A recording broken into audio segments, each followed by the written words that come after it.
Assalamu alaikum warahmatullahi wabarakatuh. Dear students, I am your education teacher, Mr. Tariq, and today we are going to throw light on the topic population explosion. As dear students, we have been doing a lecture series on population education. Yesterday, I explained you to need and importance of population explosion, and today I will try to make you explain what's the meaning of population explosion.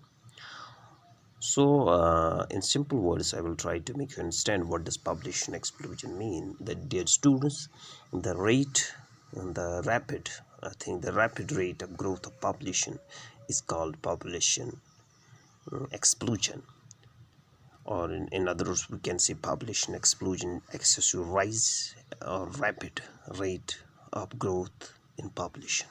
If I will try to make you understand in Urdu, it means